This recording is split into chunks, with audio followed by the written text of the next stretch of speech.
Ya pemirsa, pasca bom bunuh diri yang terjadi di Mapolres Tabes Medan, Sumatera Utara, Polres Buleleng memperketat pintu masuk Mako.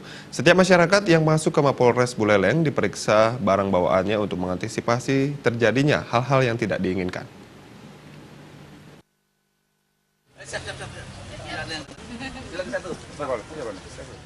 Pengamanan dilakukan di pintu masuk Mapolres Buleleng dengan penempatan pasukan bersenjata lengkap untuk memeriksa setiap orang yang masuk.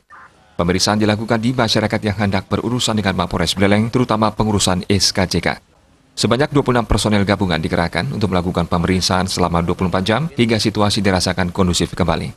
Kabak Ops Polres Buleleng, Kompol Ana Agung Wiranata Kusuma mengatakan, pengamanan dilakukan pasca bom bunuh diri. Setiap Polres maupun Polsek melakukan penjagaan ekstra ketat di Mako wilayah masing-masing hingga situasi kembali kondusif.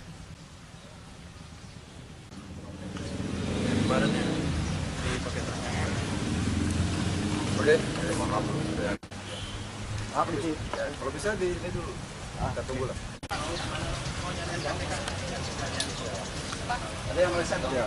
Untuk memperketat ya penjagaan Mako, termasuk juga pemeriksaan barang bawaan daripada masyarakat yang seyogyanya untuk ada urusan ke kepolisian, baik itu mengurus SKCK, SIM dan sebagainya, termasuk juga laporan-laporan. Jadi mohon maaf mungkin pada masyarakat jangan merasa terganggu karena ini untuk keselamatan kita bersama. Biar kita nyaman dan tidak terjadi hal yang tidak diinginkan. Jadi begitu, makanya kapan masyarakat yang datang ke kantor polisi, tolong dengan pakaian yang wajar, misalnya berjaket, dibuka jaketnya, yang mungkin pakai baju yang besar, ya dibuka lah, jadi yang artinya kelihatan hal yang menutupi, masuk ke penggunaan kacamata dan sebagainya.